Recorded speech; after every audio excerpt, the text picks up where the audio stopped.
നാലാൾ കൂടുന്നിടത്ത് നാല് വാക്ക് അഭിമാനത്തോടെ പറയാൻ കഴിയുമ്പോഴാണ് നമ്മുടെ വ്യക്തിത്വത്തിൻ്റെ മാറ്റ് പൂർണ്ണമായി വർദ്ധിക്കുന്നത്. പ്രസംഗം ഒരു രാജകലയാണ്. മറ്റെന്ത് കഴിവ് നമുക്കുണ്ടെങ്കിലും ശരി, പ്രസംഗിക്കാൻ അറിയില്ലെങ്കിൽ അതെന്നും ഒരു കുറവായി നമ്മളിൽ അവശേഷിക്കുക തന്നെ ചെയ്യും. പ്രസംഗം അതുകൊണ്ട് ഉദ്ദേശിക്കുന്നത് വ്യക്തികളെ ചിന്തിപ്പിക്കുവാനും അതുപോലെ തന്നെ കാര്യങ്ങൾ ചെയ്യാൻ പ്രോത്സാഹിപ്പിക്കുകയും ചെയ്യുക എന്നുള്ളതാണ്. പ്രസംഗകലയെക്കുറിച്ച് വാരൻ ബഫറ്റ് എന്ന ബിസിനസ്സുകാരൻ പറയുന്നത് ഇപ്രകാരമാണ്: ഇഷ്ടപ്പെട്ടാലും ഇല്ലെങ്കിലും സ്വായത്തമാക്കും വരെ ഈ കല മനസ്സിലാക്കാൻ ശ്രമിക്കുക.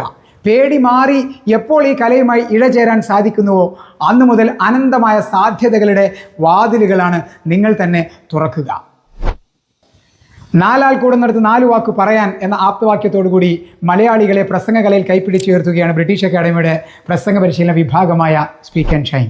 കഴിഞ്ഞ 19 വർഷത്തെ പരിശീലനത്തിനിടെ ജീവിതത്തിൻ്റെ വിവിധ മേഖലയിലുള്ള വ്യക്തികൾക്ക് പരിശീലനം നൽകാൻ സാധിച്ചു എന്നത് ചാരിതാർത്ഥ്യത്തോടെ ഓർക്കുകയാണ് ഇപ്പോൾ. അതിന് സർവശക്തനോട് നന്ദി പറയുന്നു. അതിൽ രാഷ്ട്രീയക്കാരുണ്ട്, സംരംഭകരുണ്ട്, ഡോക്ടർമാരുണ്ട്, എഞ്ചിനീയർമാരുണ്ട്, വക്കീലന്മാരുണ്ട്, അധ്യാപകരുണ്ട്, സർക്കാർ ഉദ്യോഗസ്ഥരുണ്ട്, വനിതകളുണ്ട്, വിദ്യാർത്ഥിനികളുണ്ട്. തീർച്ചയായിട്ടും പ്രസംഗം നിങ്ങൾക്കും സാധ്യമാണ്, പരിശീലനമുണ്ടെങ്കിൽ തീർച്ചയായും. അതുകൊണ്ട് തന്നെ പറയാനുള്ളത്, ഇന്ന് മാർച്ച് 15 ലോക പ്രസംഗ ദിനം.